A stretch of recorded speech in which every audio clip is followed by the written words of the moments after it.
On this episode of AV Week, we take a look back at the year that was 2020. Holy cow. What were the biggest stories of the year, and what are the biggest ones coming up ahead of us for 2021? All that and more next on AV Week. The network for the AV industry. What are you listening to? This is AV. This is AVNation. This is AVNation. This is AV Week, episode 489, Getting Out of 2020. Support for AVNation is brought to you by Extron, industry-leading technology backed by world-class support. And by Sennheiser. For over 75 years, Sennheiser has been a leader in pro audio and is now offering a wide variety of touchless and traditional audio solutions for both corporate and educational campus-wide audio. This is AV Week, your weekly wrap-up of audiovisual news and information. My name is Tim Albright. I am your host.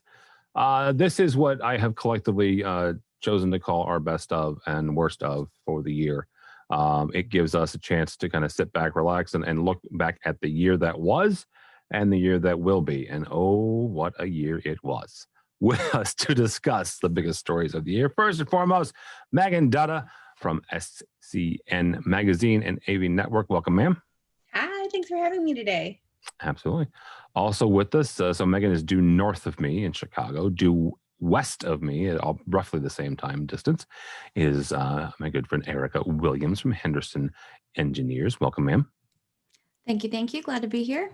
Absolutely. And last but not least, Frank Paticala, who has no geographic location to me in any way, shape, or form. He's in the bi-state area of New York, and he is with Diversified. Welcome, sir. Thank you for having me. Absolutely. So this is the show where we look back, and 2020 was interesting. Let's just put it that way. There's no way around saying otherwise. You can look at the pandemic. You can look at some mergers and acquisitions. Megan's magazine every year does a top 50 integrators, and this year we had our first billion-dollar company. Now, that billion-dollar company came by way of a merger and acquisition, an M&A, with Whitlock and AVI-SPL coming together. I'll let you look at the financial details and figure out who bought who, because it was an interesting deal, even in the M&A market. Obviously, we had COVID. Obviously, we had a pandemic. We had shutdowns. We had the entire live staging and events industry get gutted. We had Infocom get canceled and then come back again as Infocom Connected. Integrated Systems Europe and Mike Blackman is one of the luckiest people in the world, because they were the only show that I'm at least aware of that happened in person right as the pandemic was really kind of making its way across the globe. Happened the first part of February. By the end of March, at least those of us here in the States, we were for the most part shut down. We're going to take a look and see back, not just from a economic standpoint, what the biggest stories were, but also, what came out of this year, both good and bad.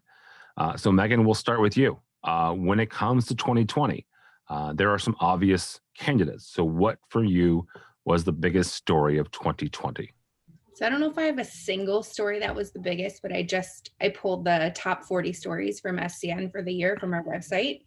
Those are the most viewed within this year. And obviously our top 50, spoiler alert, was number one. That's happens every year, but most of the stories, not surprisingly, were focused on COVID. And there's a lot of stories in the top 40 about the Shure Clear One ongoing lawsuits, which also is no surprise to me, because if you are on social at all, we talk about that a lot.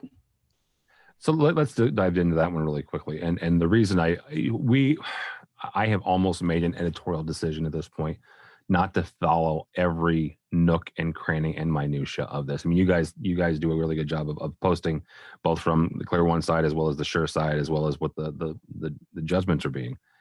But gives people an overarching view of what happened this year, kind of an overarching, from when it comes to that lawsuit, because both sides will have claimed victory this year, which has been, fascinating. The fact that judgments, both sides can claim victory on, but where are they at exactly? Because at the end of last year, It was where Shure couldn't in the US market, and they couldn't sell certain parts and pieces of the microphone.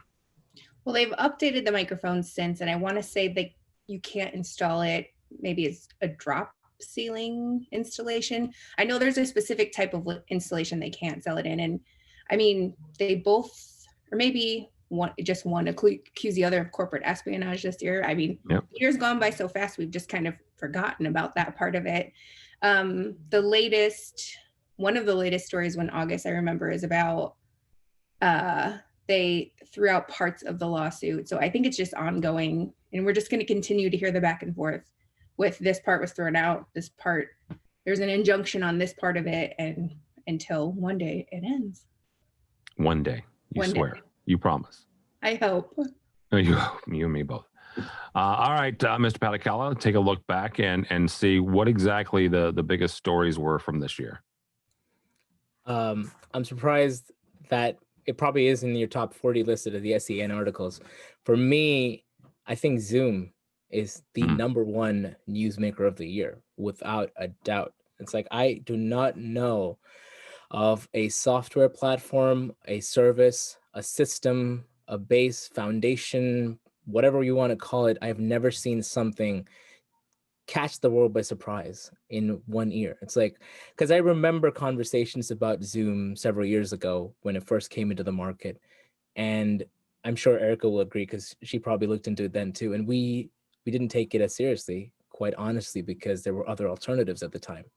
And the fact of the matter is, there are still alternatives out there, but their resilience in being able to adjust themselves from a marketing perspective, from a service perspective, to match with the times is remarkable. It's almost like a mom and pop shop, because they can pivot anytime. Larger organizations are like the Titanic. You can't, you're going to hit something, but you still can't turn or pivot. Small shops, small companies can do that easier. Zoom did that though. The biggest highlight for me from a Zoom perspective is that when their securities issues came out, they took it head on. They went ahead and they said, yes, we have these issues. We're going to resolve it. We're coming up with updates that are going to fix it. We admit we had a problem.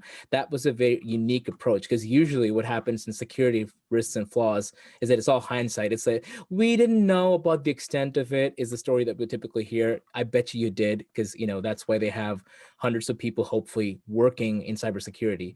But these people were different from a PR perspective, from a marketing perspective. I think it did well, and it really served them well. They just shot themselves into another company. Now they are providers. You have all kinds of solutions coming out of Zoom, and you're going to entertain those conversations because you know that they have the ability to do these things. So without a doubt, Zoom is number one for me. A couple of things about Zoom that I want to hit on with you, Frank. First of all, what does it say? You talked about the security and the fact that they handled it relatively, head on. There are some security writers and some pundits who have taken issue with the way that Zoom has done it. But out of that, they took the security and they created a bounty program. And I want you to talk about the bounty program and what that means to Zoom and to the security going forward. So bounty programs are typical. It's a lot of companies use it. But I think the biggest issue with that is having programs like that, security issues, security flaws. When you have bounty programs, it takes these issues head on, because that's unfortunately the fact of the matter. It's like, you have to think of it like a drug. I hate to compare it to, because we're right in the middle of a vaccine, but that's how medicines work, because everybody is different. Similarly, every software system platform has its dependencies. It may work perfectly fine, but there is no human way possible where Zoom can possibly sandbox and test it in every possible environment. So bounty programs, taking these things, and I know there's been differing opinions on it, but the fact of the matter is, I think people begin to appreciate transparency in these things. So I think that's the key to it, the way they've been transparent about some things. Again, it's not like they divulge, company secrets and they've just told us everything. And they are a company, they own the right to their knowledge. It's proprietary things. But the fact is that they have a relationship. And I'm going to highlight that article, which says Zoom vows to win back our trust. It's like Zoom has definitely done that, and it's an ongoing thing. Zoomtopia highlighted that. Every set of presenters at Zoomtopia, the intent was to connect with the audience. It's like there is no section of the planet that they don't want to target. They've never said we are corporate only. They're trying to, and that's the messaging that's going to make them successful. So let me ask an overarching, and this is for all three of you here. Why do you think it was Zoom that rose to the top and I say we all, kind of royally, globally, when we all went to work from home? Why do you think it was Zoom that everybody jumped onto and not Google and not WebEx and not something else? I mean, let's be honest, we use Google platform as a company and it's not that great. It's not that reliable. We have a lot of issues. And I think Zoom was already out there. That's, how long have you been using Zoom to do your podcast, Tim?